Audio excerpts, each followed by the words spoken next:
अब उदाहरण 3 लेने जा रहे हैं। तो उदाहरण 3 कह रहा है, दर्शाइए कि एक धनात्मक विषम पूर्णांक 4q+1 और 4q+3 के रूप का होता है जहां q बराबर एक पूर्णांक है। तो जिस तरह से एग्जाम्पल 2 किया है सेम उसी की तरह ये है। तो आपको सिंपली आंसर लिखकर ये जिस चीज को दर्शाने को बोल रहा है वह चीज लिखना है।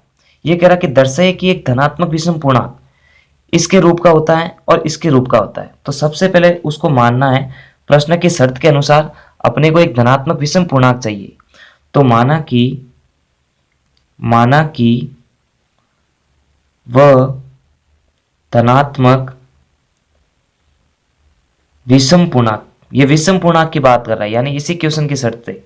तो माना कि वह धनात्मक विषम पूर्णांक आपको ए मानना है। अब क्यों मानना है यहां पर इसको समझना आप, यूक्लिड विभाजन की प्रमेय का है ए बराबर बी क्यू प्लस आर। ठीक है, तो इसमें आपको सबसे पहले ए मानना है, फिर आपको बी भी मानना है।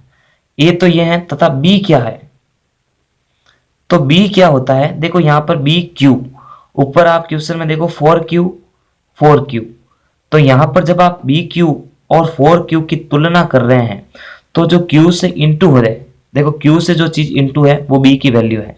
यहां पर q से इंटू है b, यहां पर q से इंटू है 4, इसका मतलब b की जो वैल्यू है वो है 4, तो b बराबर 4।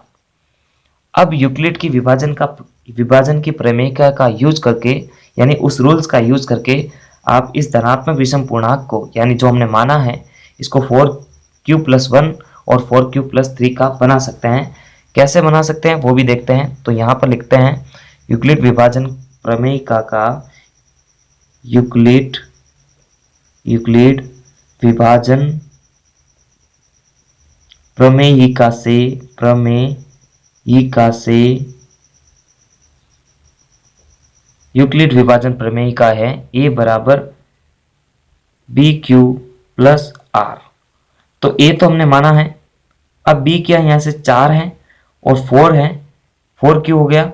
अब प्लस के अंदर r, अब देखो r को आप क्या माने कि ये 4q+1 का हो जाए। देखो 4q तो हो गया, अब ये 1 हो जाए, यानी अगर आप r बराबर 1 रख देते हैं तो यहाँ पर a बराबर 4q+1 का रूप आ जाता है। यही चाहिए था अपने को, अब ये भी चाहिए। तो यहाँ पर r बराबर अब क्या चेंज करना है, तो सेकंड कंडीशन के अंदर अगर आप r बराबर क्या रख दे 3 रख दे तो यहाँ पर ये विषम पूर्णांक धनात्मक विषम पूर्णांक इस रूप का भी आ जाएगा। तो बहुत ही सिंपल है ये, 4q प्लस r बराबर 3 रख रहे हैं तो ये हो गया। तो जैसा प्रश्न बोल रहा था हमने वैसे पूर्णांक सिद्ध कर दिए हैं। हमेशा ध्यान रखना इस r की जो वैल्यू है 0 और b के बीच में रहने चाहिए, यानी b की वैल्यू है 4 और 0, यानी 0 से तो बड़ी रहेगी, बिल्कुल 0 से बड़ी है 1 भी 3 भी, लेकिन 4 से छोटी है, तो बिल्कुल 4 से 1 छोटा है 3 भी छोटा है। तो इस तरह से अपने को ये एग्जाम्पल सॉल्व करना है।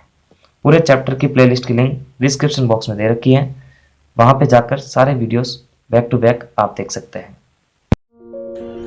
आगे आने वाली वीडियो के लिए मैथ्स विद एमपी सर को सब्सक्राइब करें और बेल आइकन को प्रेस करें।